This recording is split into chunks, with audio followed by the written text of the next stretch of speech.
Richie Rivero kukunin daw endorser ng sabon panglaba. Napag-usapan ni Christopher Min at Romel Chica sa latest episode ng Christopher Minute ang posibilidad na kuning endorser ng isang laundry detergent ang controversial na celebrity basketball player na si Richie Rivero.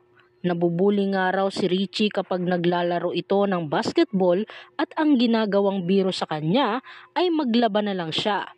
Bagay na pinagtatawanan na lang daw umano ng manlalaro. Kaya napahirit tuloy ang jowa niyang si Leren May Bautista na handa siyang ipaglaba ito. Nabalitaan daw ni Christy ang chikang may isang advertising agency ng sabong panglaba ang bet kuning endorser si Richie Rivero. Naku, ewan ko kung totoo o hindi ito. Mayroon daw isang ahensya na interesado para kuning endorser or brand ambassador ng isang detergent product. Anya ni Christy. Ang ganda niyan kapag nagkatuluyan yan. Biruin mo yung negative turn to positive, hindi ba? Sundot naman ni Romel Chica. Tama ka dyan. Iyon ang blessing in disguise na tinatawag. Narito naman ang samut-saring komento mula sa mga netizens. Mag-aagawa ng Tide, Ariel at Surf niyan kung magkataon. Tanggapin mo na yan, boy. Gaya ng sabi ni Manay Christy, blessing in disguise ang inilabas ni Andrea tungkol sa laundry issue. Nakatulong pa pala sa'yo yun. Malay mo, iyan ang paraan ng tadhana para bigyan ka ng swerte kapalit ng ginawa nilang panlalait sa'yo.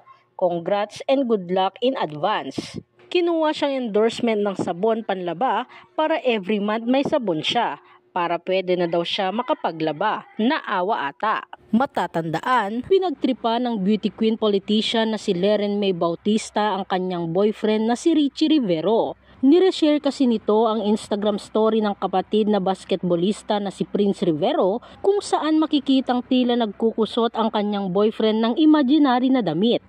Tila tinutukso ni Leren si Richie dahil aware naman ang lahat na maraming netizens ang pumuntirya sa basketballista matapos sabihin ng aktres na si Andrea Brillantes na bakit niya iiyakan ang kanyang ex-boyfriend gayong hindi ito nagpapalaundry ng isang taon. Bagamat walang sinabing pangalan ng aktres, ay inisip ng netizens na ang recent ex-jowa niya ang tinutukoy sa kanyang statement. Samantala, makikitang super supportive naman si Leren sa kanyang boyfriend at present pa ito kasama ang pamilya ni Richie sa recent basketball game nito laban sa NLEX Road Warriors kung saan nanalo sila. May mga supporters rin si Richie na lumuwas pa mula sa probinsya para mapanood ang kanyang unang sabak sa PBA. Anyway, talagang madalas nang makitang magkasama sina Leren at Richie matapos nitong i-hard lunch at ibandera sa madlang people na in a relationship na silang dalawa.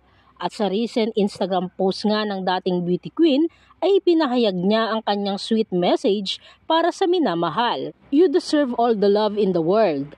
I'm so thankful to see the real you. Authentic, fun, and loving. No more fantasies, just pure love. Saad ni Leren. Dagdag pa niya, remember that I will be here behind you, cheering and supporting you.